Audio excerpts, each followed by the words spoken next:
医院的走廊里弥漫着消毒水的刺鼻味道。宋美丽和女儿宋雅推开病房门的瞬间，原本准备好的嘲讽话语全部卡在了嗓子眼。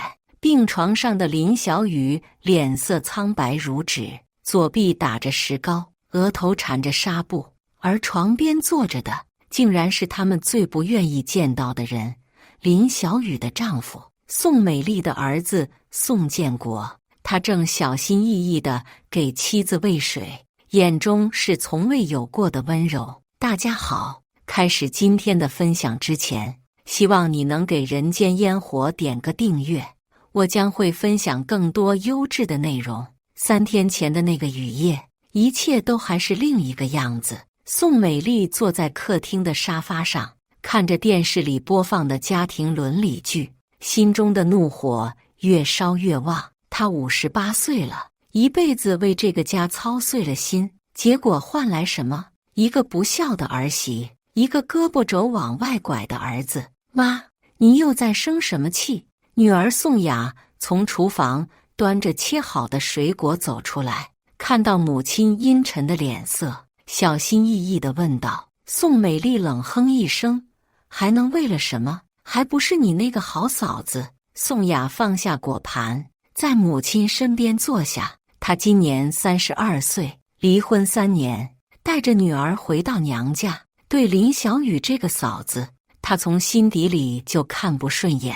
凭什么她离婚了要受尽白眼，而林小雨却能过得那么滋润？嫂子又怎么了？宋雅装作不经意地问道，实际上心里已经在幸灾乐祸了。宋美丽气得拍了拍沙发扶手，你说她怎么了？今天下午我让她去菜市场买点排骨炖汤，结果她说什么？说她今天要加班，没时间。加班？宋雅嗤笑一声，她一个小学老师，能有什么重要的班要加？就是。宋美丽越说越激动，我看她就是故意的，仗着你哥宠着她，就不把我这个婆婆放在眼里。客厅里的气氛越来越压抑，就像外面的雷雨天气一样，随时可能爆发。宋雅眼珠一转，凑近母亲，妈，要我说，嫂子确实太过分了。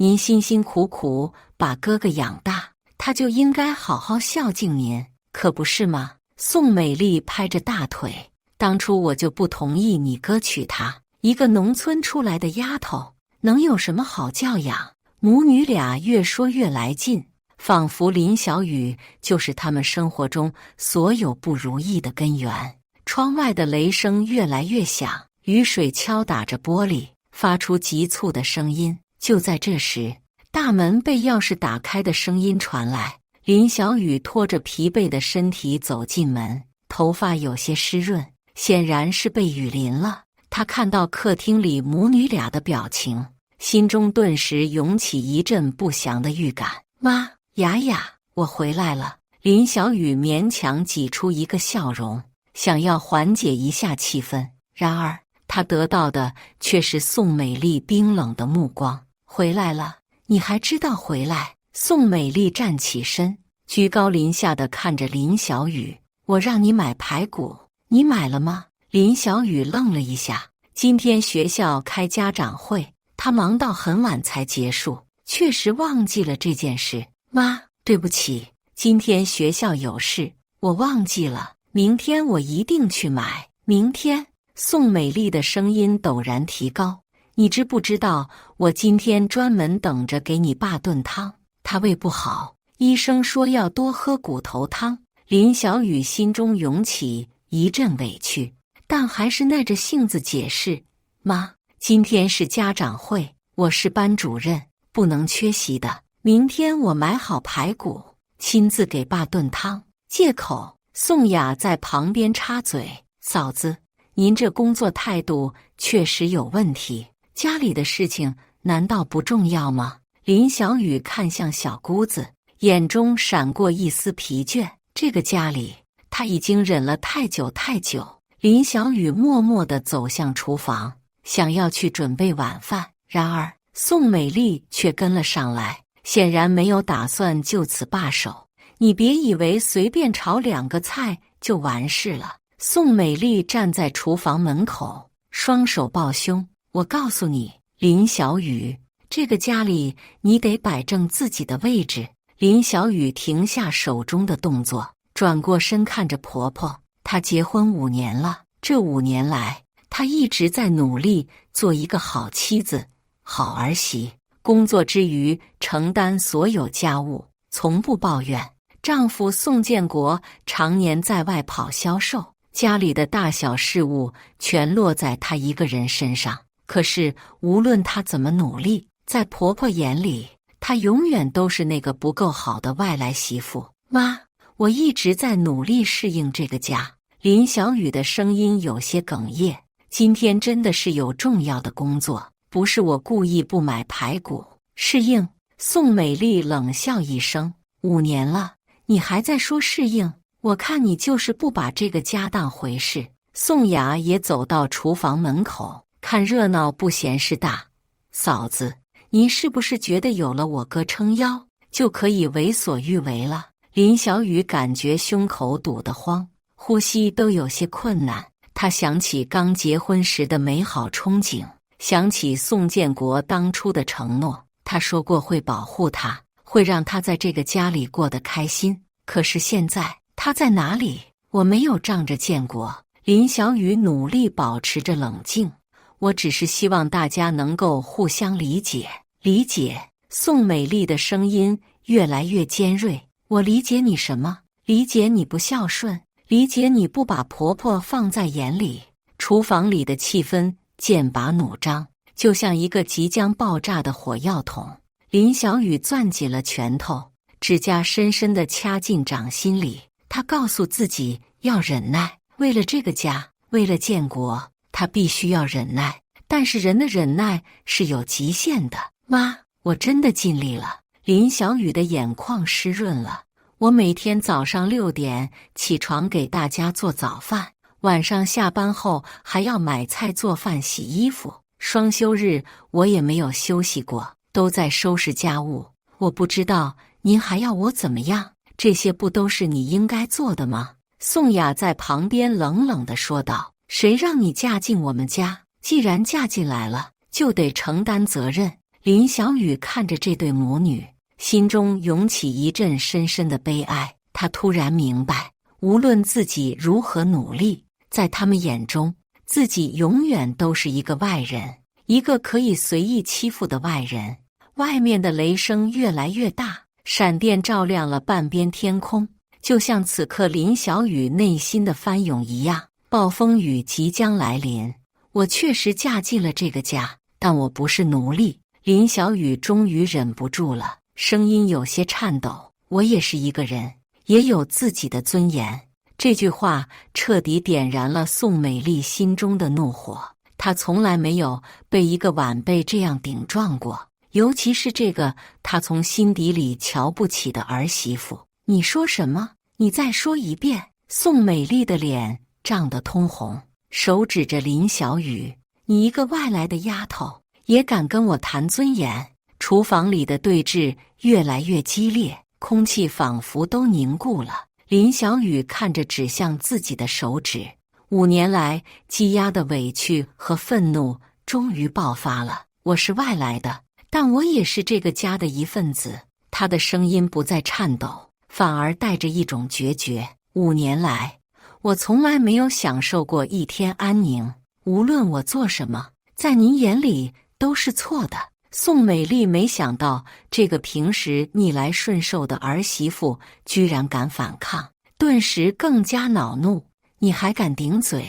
看来是我平时对你太好了。说着，她扬起手就要打林小雨。林小雨本能地向后退了一步，撞到了身后的橱柜，碗筷发出碰撞的声音，在寂静的厨房里格外刺耳。妈，您别激动。林小雨努力让自己保持冷静，有话我们好好说，好好说。和你这种不孝的儿媳妇没什么好说的。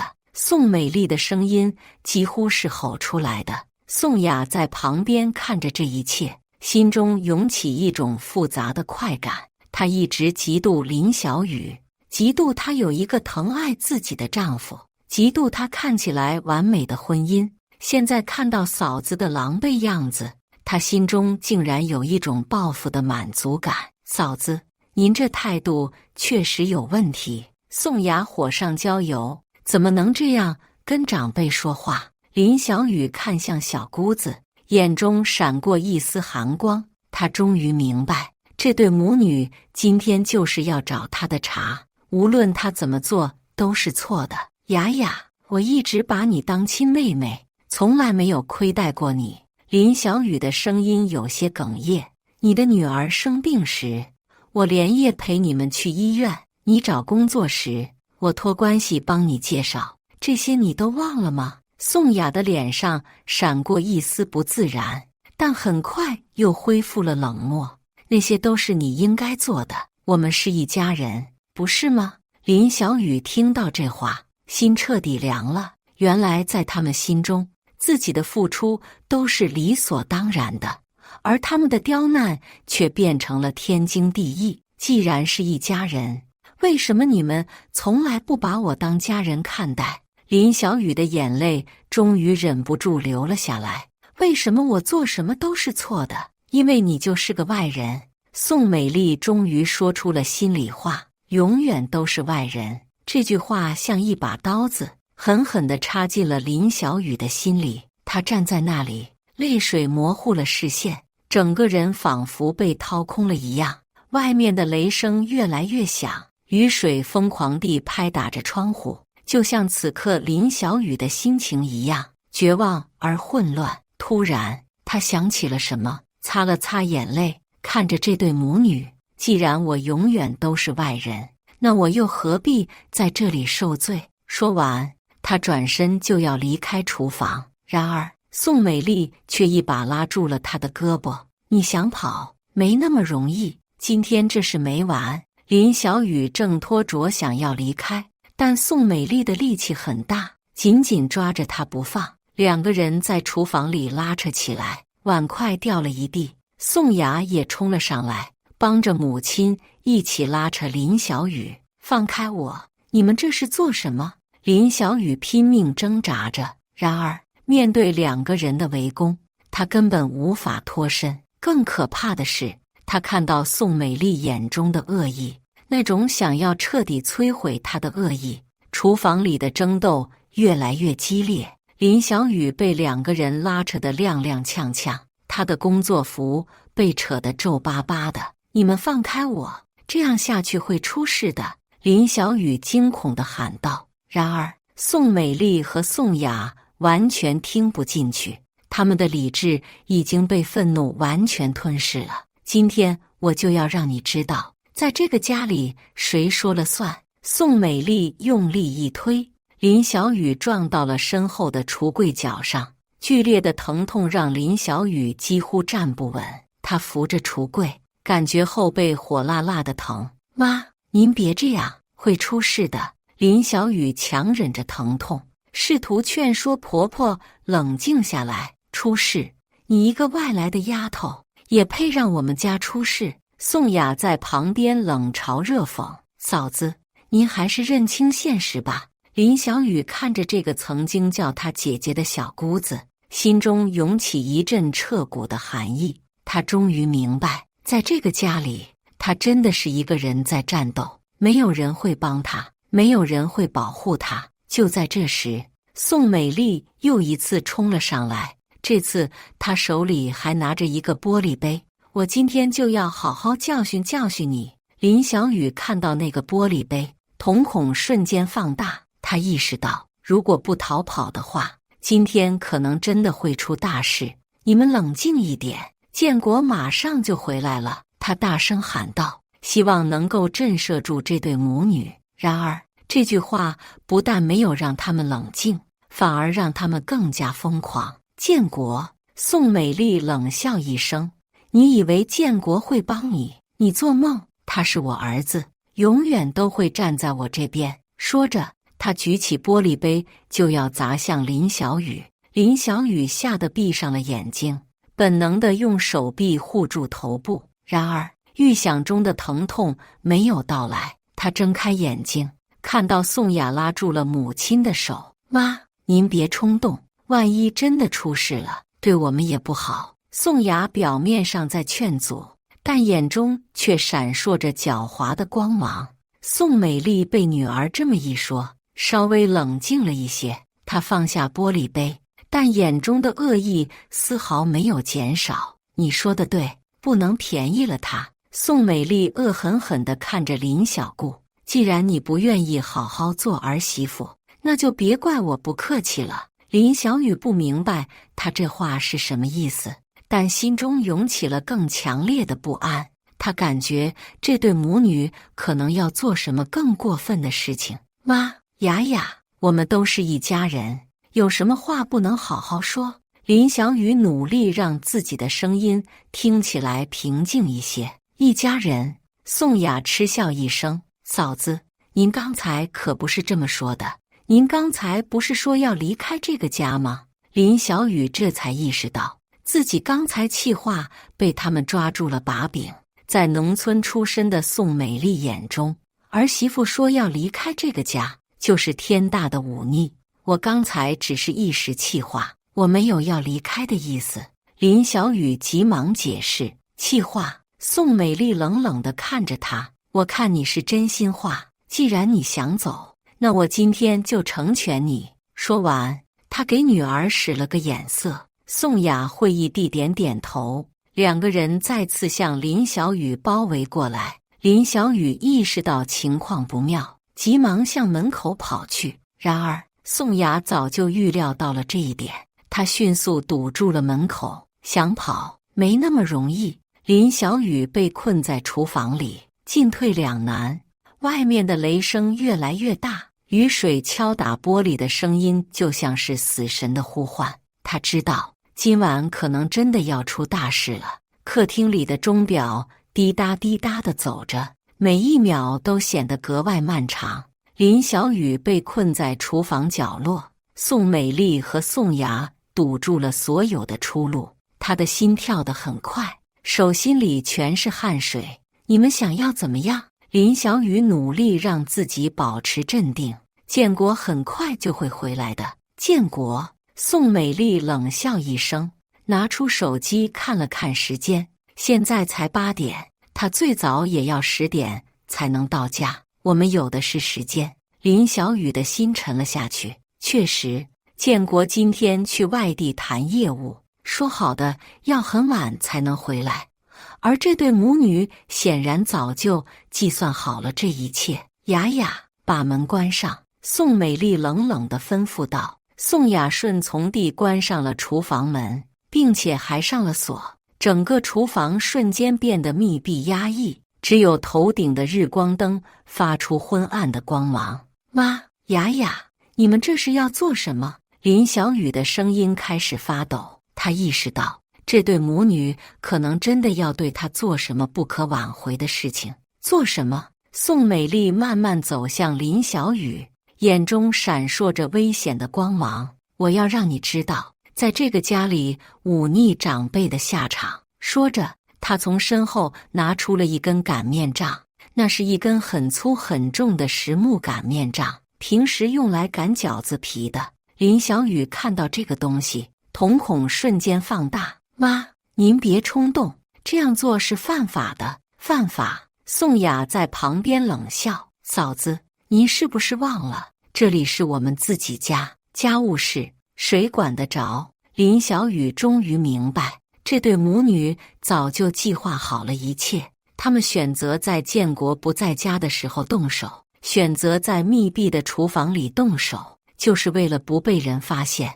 求求你们别这样。林小雨的眼泪流了下来。我知道错了，我以后一定好好做儿媳妇。现在知道错了，晚了。宋美丽举起擀面杖，我今天就要让你知道什么叫规矩。林小雨看着那根擀面杖，绝望地闭上了眼睛。然而就在这个时候，他突然想起了什么。他想起了自己的学生们，那些天真可爱的孩子们。他想起了明天还有课要上，还有作业要批改，他不能就这样倒下。等等。林小雨突然睁开眼睛，眼中闪烁着坚定的光芒。就算你们要打我，也得让我知道理由吧。宋美丽愣了一下，没想到这个时候林小雨还敢讨价还价。理由？你自己做了什么？你心里没数吗？我做了什么？林小雨强忍着恐惧，声音变得清晰起来。我这5年来兢兢业业地照顾这个家，从来没有一句怨言，我哪里对不起你们了？这话问得宋美丽一时语塞。确实，如果要具体说林小雨做错了什么，她还真说不出个所以然来，无非就是今天忘记买排骨，和刚才顶撞了几句，这些在外人看来根本算不上什么大错。你就是不孝顺。宋美丽有些理亏，但还是强撑着说道：不孝顺。林小雨苦笑一声，我每个月把工资的1大半都交给这个家，您的药费是我付的，您的新衣服是我买的，这叫不孝顺？宋美丽被说得面红耳赤，但恼羞成怒之下反而更加疯狂。你还敢狡辩？看我今天不好好收拾你！说着，他再次举起了擀面杖。这一次，没有人能够阻止他了。擀面杖在昏暗的灯光下闪着寒光。林小雨看着那根即将落下的擀面杖，心中涌起一阵绝望。他从来没有想过自己会在这个曾经以为是家的地方面临如此的绝境。妈，您真的要这样做吗？林小雨最后试图唤起婆婆心中的一丝良知，然而宋美丽的眼中只有冷漠和恶意。少废话，今天我就要让你知道什么叫家规。擀面杖重重地落在了林小雨的肩膀上，剧烈的疼痛让她几乎站不稳，但她咬紧牙关，没有发出一声惨叫。她不想让这对母女看到自己的脆弱。疼吗？这只是开始。宋美丽看到林小雨的坚强，反而更加愤怒了。她再次举起擀面杖，这次瞄准了林小雨的手臂。啪！清脆的响声在密闭的厨房里回荡。林小雨感觉整条左臂都麻木了，但她还是咬牙坚持着。宋雅在旁边看着这一切，眼中闪烁着复杂的情绪。一方面，她确实嫉妒林小雨，看到嫂子受苦，她心中有一种报复的快感；但另一方面，看到这样的血腥场面，她心中也涌起了一丝不安。妈，差不多了吧？宋雅有些犹豫地说道。差不多，远着呢。宋美丽已经完全失去了理智。今天我就要让她知道，在这个家里谁说了算。说着，她第3次举起了擀面杖，这一次她瞄准了林小雨的头部。林小雨看到这个架势，知道如果这一下打中的话，自己可能真的会有生命危险。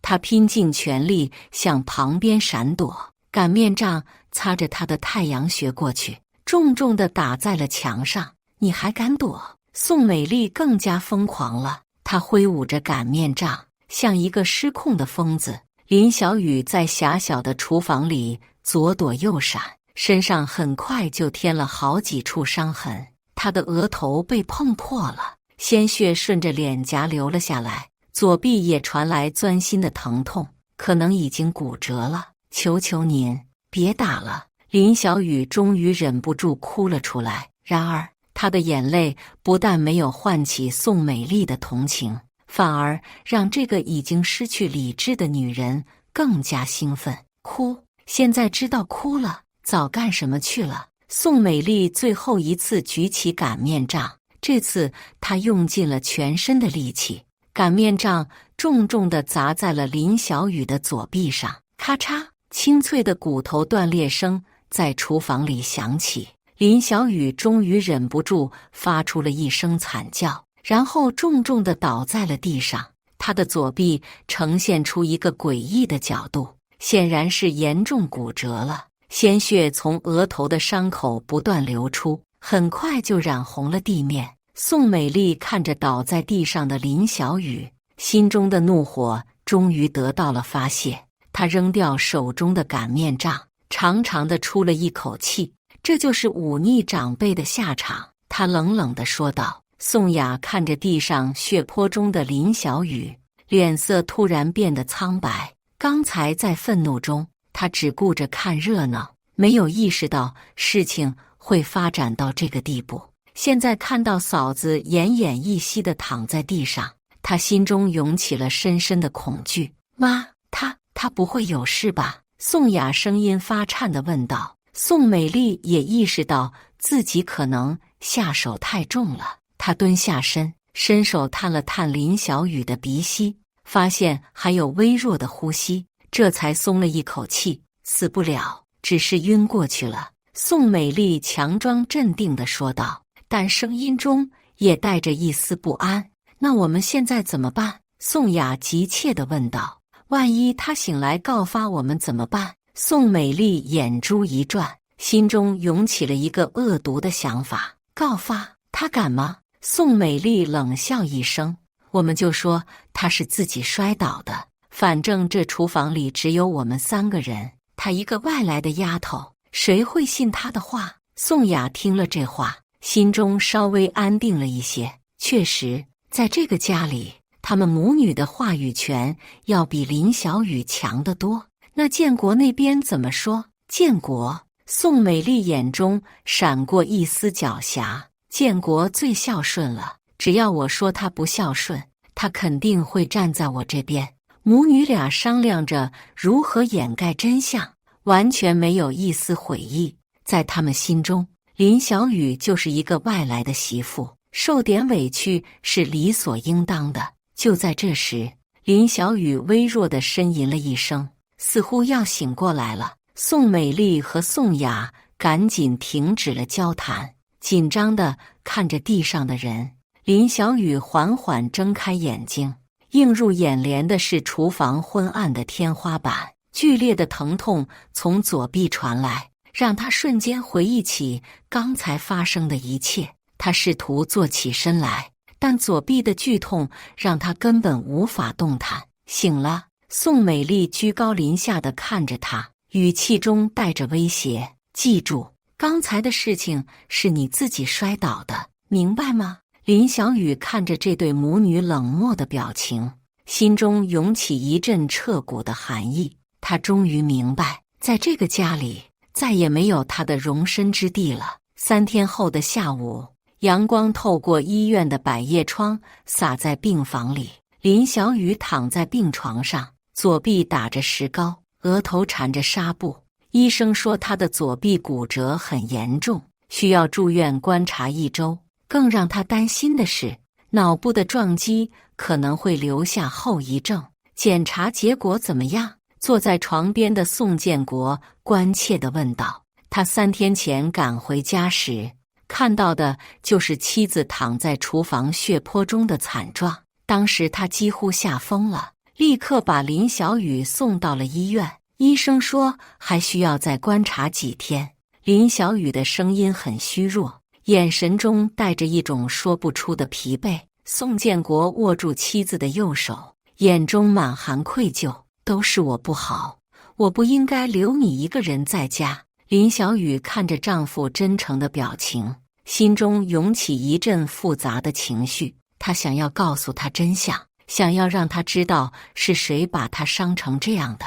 但当话到嘴边时，她又犹豫了。宋建国是个孝子，如果知道是母亲和妹妹打伤了他，他会怎么选择？建国，如果有一天我要离开这个家，你会支持我吗？林小雨试探性地问道。宋建国愣了一下，紧紧握住妻子的手，说什么傻话？你是我妻子，这就是你的家，谁也别想让你离开。听到这话，林小雨心中涌起一阵暖流。也许他还有希望，也许建国真的会保护他。就在这时，病房门被敲响了。请进，宋建国说道。门被推开，宋美丽和宋雅走了进来。两个人手里拎着水果和营养品，脸上堆着虚假的笑容。小雨，感觉怎么样？宋美丽关切地问道。完全看不出3天前的恶意。林小雨看着他们，心中涌起一阵恶心。这对伪善的母女，竟然还有脸来看他。妈，雅雅，你们怎么来了？宋建国起身给他们让座。小雨受伤了，我们当然要来看看。宋雅说道，眼中闪过一丝得意。嫂子，您可得小心点，厨房地滑，容易摔倒。这话表面上是关心，实际上是在提醒林小雨不要说出真相。林小雨攥紧了拳头，但还是强忍着愤怒没有说话。都是我的错。宋美丽装模作样地抹了抹眼角。如果我当时在厨房帮忙，小雨就不会摔倒了。宋建国被母亲的自责感动了，急忙安慰道：妈，这不关您的事，是意外。听到儿子为自己开脱，宋美丽心中暗自得意。她就知道，在儿子心中，她这个母亲的地位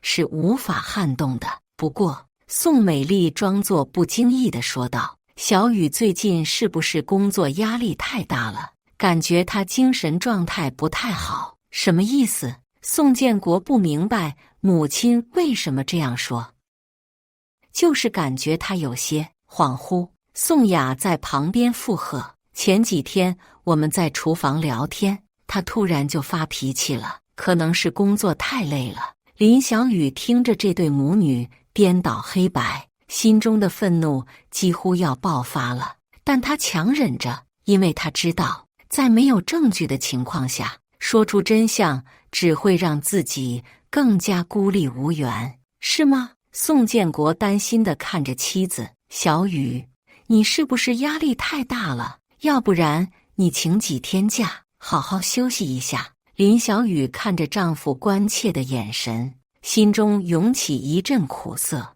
她真的以为这只是一个意外，真的以为他只是工作压力大。我没事。林小雨勉强挤出一个笑容。宋美丽看着林小雨的表情，心中涌起一阵得意。她知道这个儿媳妇不敢说出真相，因为说出来她只会失去更多。病房里的气氛变得有些微妙。宋美丽和宋雅表面上在关心林小雨，实际上每句话都带着威胁的意味，而宋建国完全没有察觉到这种暗流涌动，还在为母亲和妹妹的关心感动不已。小雨，住院期间你好好休息，家里的事情不用担心。宋美丽慈祥地说道，等你出院了，我们一家人还是要好好相处的。这话听起来是安慰，但在林小雨听来却是赤裸裸的威胁。他们是在警告他，出院后还是要继续忍受他们的折磨。谢谢妈，林小雨违心地说道。一家人说什么谢谢？宋雅也装出一副贤良的样子。嫂子，您就安心养病吧，我会帮着妈妈照顾家里的。宋建国听了这话，对妹妹更加感激。雅雅，这段时间辛苦你了，不辛苦都是应该的。宋雅表面谦虚，心中却得意不已。她知道，趁着林小雨住院的这段时间，她可以在哥哥面前好好表现，让他更加依赖自己。林小雨看着这对母女的表演，心中涌起一阵深深的绝望。她终于明白，在这个家里，她永远都是一个外人，无论她多么努力，都无法改变这个事实。建国，我想一个人静静。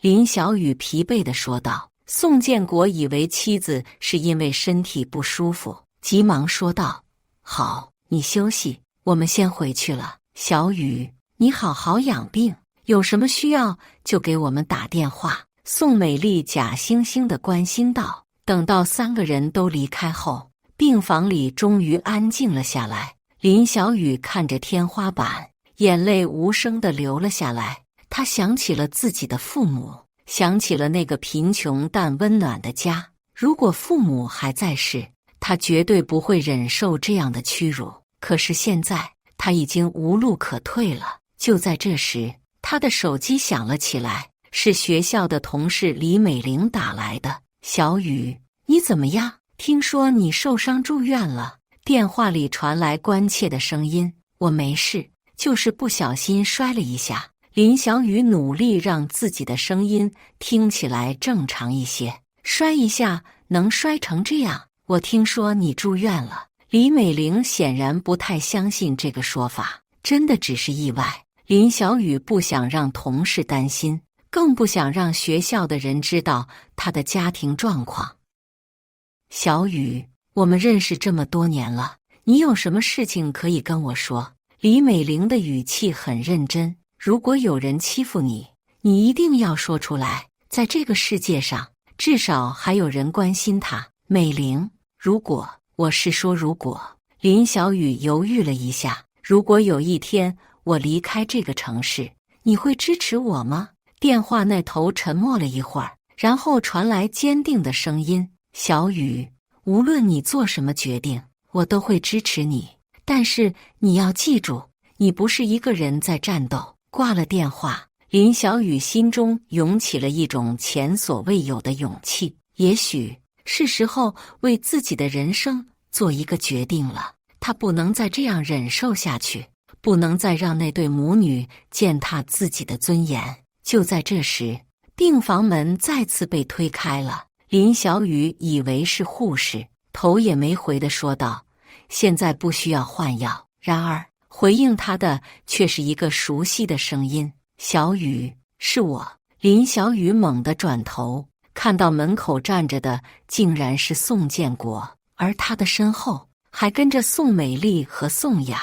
但这次他们脸上的表情完全不同了，不再是虚假的关心，而是一种说不出的复杂情绪。更让林小雨震惊的是，宋建国手里拿着一个录音笔。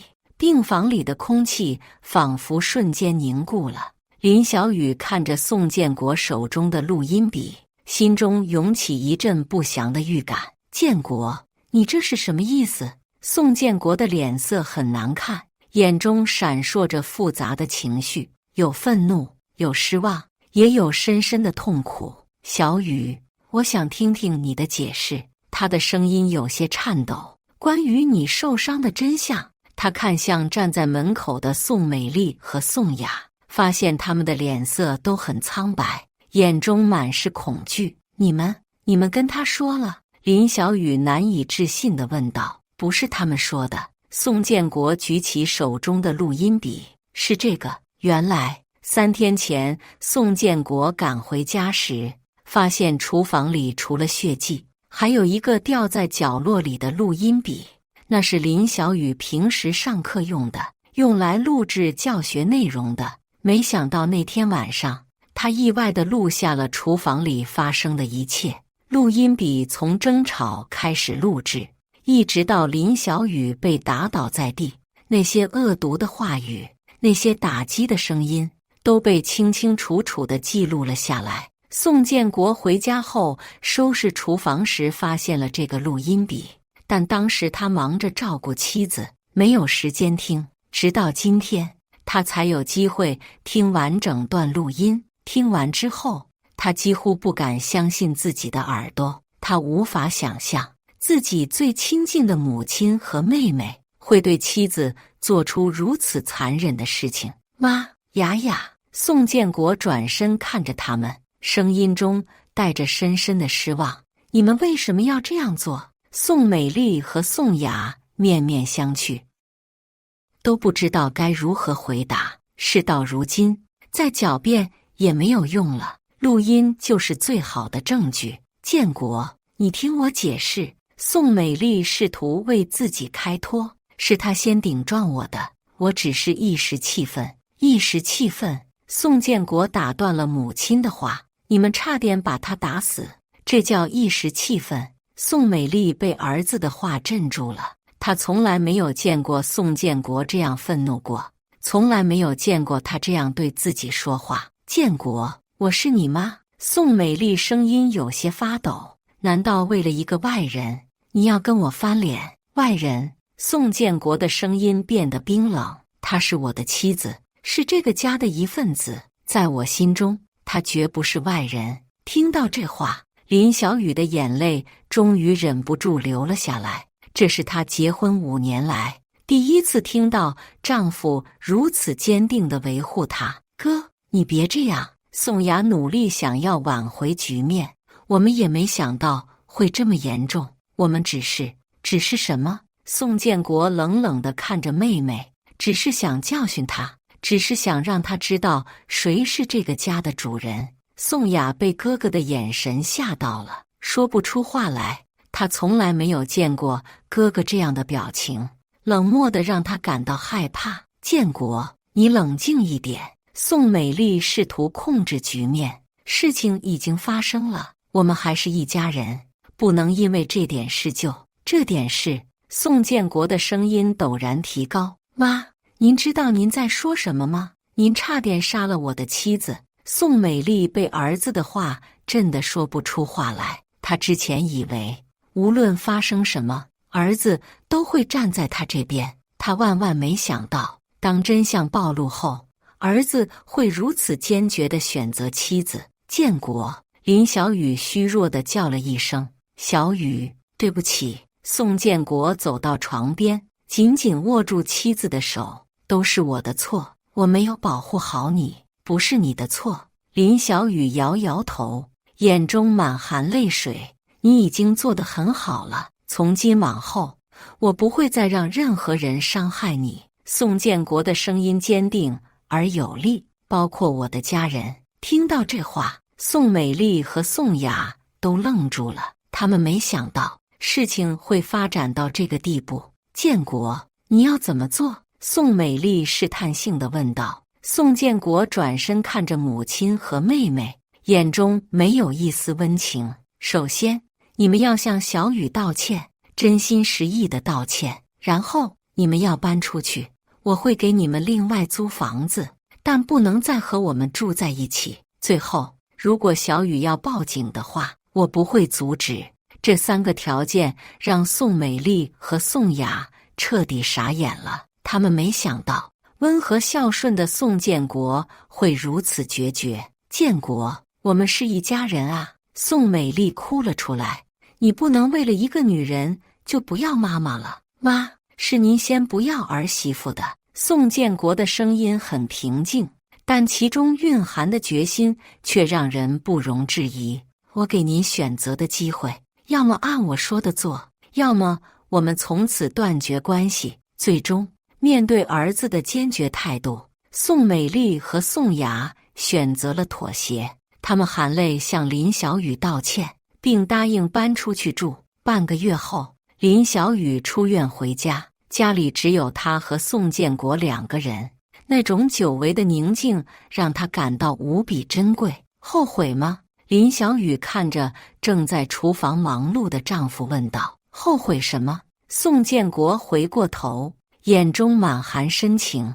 我只后悔没有早点发现他们对你的伤害，那还是我们的亲人，亲人不应该互相伤害。宋建国走到妻子身边，亲吻她的额头。真正的家人应该互相保护，互相爱护。林小雨紧紧抱住丈夫，眼中涌出幸福的泪水。经历过最黑暗的时刻，她才明白有一个真正爱自己的人是多么珍贵。也正是在那个医院的病房里，当宋建国选择站在他这边的时候，他才真正感受到了家的温暖。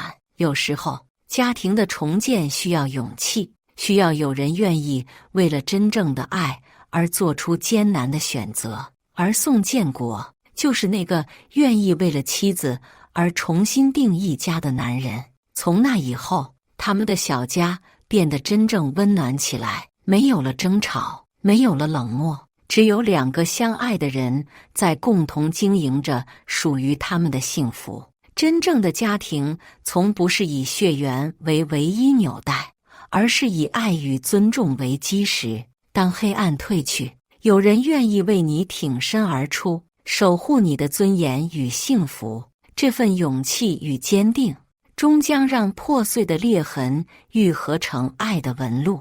愿每个在困境中徘徊的人都能遇见属于自己的光，携手重建温暖的家。以上就是今天分享的故事，大家有什么想说的、想吐槽的，欢迎在下方评论交流。也更希望能给人间烟火点个订阅，我将会分享更多优质的故事内容。